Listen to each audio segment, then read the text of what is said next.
त्यांना देतो ते कॅन्सल करून आता सहकारी संस्था म्हणजे जसे आमच्याकडे वेबको आहे अशा कोऑपरेटिव्ह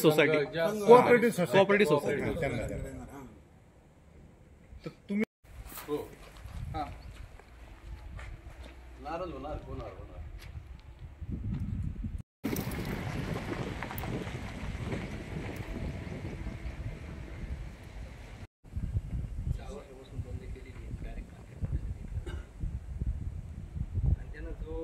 रेट ठरवून दिलेले आहेत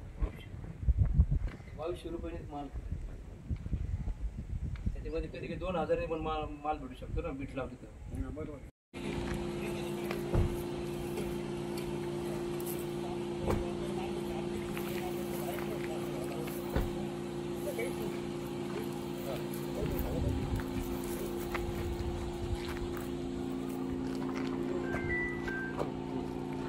असा 2900 रुपये काढला होता आणि प्रत्यक्षात माल त्यांनी किती रुपयांनी घेतला 2000 जवळपास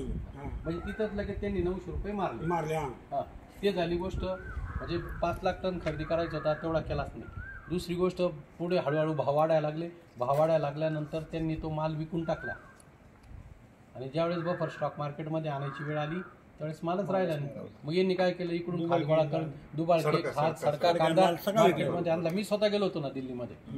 आणि तोही राहिला नाही। मग शेवटी नवीन कांदा निघायला लागला होता लाल कांदा तो तिथं मार्केटमध्ये पाठवला आणि तो लाल कांदा किती रुपयाचा होता त्यावेळेस 1,500-2,000 रुपये सुद्धा त्याला भाव। लासलगाव या ठिकाणी नाफेडने जी बांधलेली मोठमोठी गोडाऊन या ठिकाणी मी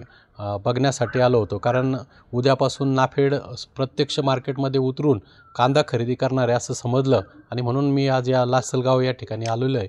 तर एवढी मोठी गोडाऊन असताना मागच्या काळामध्ये नाफेडने इतर फार्मर प्रोड्युसर कंपन्यांना कांदा खरेदी करायला लावलं याच्यामध्ये किती गोंधळ झाला किती भ्रष्टाचार झाला हा मी काही नव्याने सांगण्याची गरज नाही। आणि आज नाफेड मार्केटमध्ये उतरतं आहे किंवा भविष्यामध्ये सहकारी संस्थांकडून खरेदी केली जाणार आहे ही चुकीची आहे कारण आज सहकारी संस्था या पाहिजे तेवढ्या सक्षम राहिलेल्या नाही आहे आणि म्हणून माझी मागच्या काळामध्ये मागणी होती की नाफेडने स्वतः मार्केटमध्ये उतरावं। आज या ठिकाणी लासलगावसारख्या ठिकाणी 1000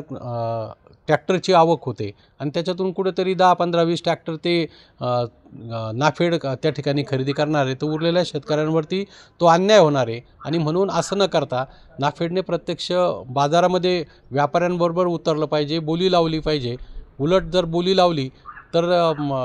जो काय मार्केटमध्ये रेट असेल त्या रेटने सरकारला कांदा उपलब्ध होऊ शकतो आणि शेतकऱ्यांनासुद्धा त्यांना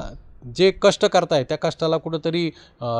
कष्टाचं म्हणजे त्यांना कुठेतरी एक चांगल्या प्रकारचा हातभार किंवा नाफेड NCCF यासारख्या जर संस्था प्रत्यक्ष मार्केटमध्ये उतरल्या तर त्याचा नक्कीच कांद्याच्या भावावरती चांगला फायदा होतो आणि तो फायदा शेतकऱ्यांच्या दृष्टीने होणं खूप गरजेचं आहे। आणि म्हणून काल मला वाटतं नाफेडचे MD या ठिकाणी येऊन गेलेले तर नाफेडचे MD असतील किंवा त्यांचं संचालक मंडळ असेल NCCFचे अधिकारी असतील संचालक मंडळ असेल त्यांना माझी विनंती शेतकऱ्यांच्या वतीने करतो की त्यांनी मागच्या ज्या चुका केल्या त्या करू नये आणि प्रत्यक्ष कांदा बाजारामध्ये उतरून स्वतः कांदा त्या ठिकाणी खरेदी करावा।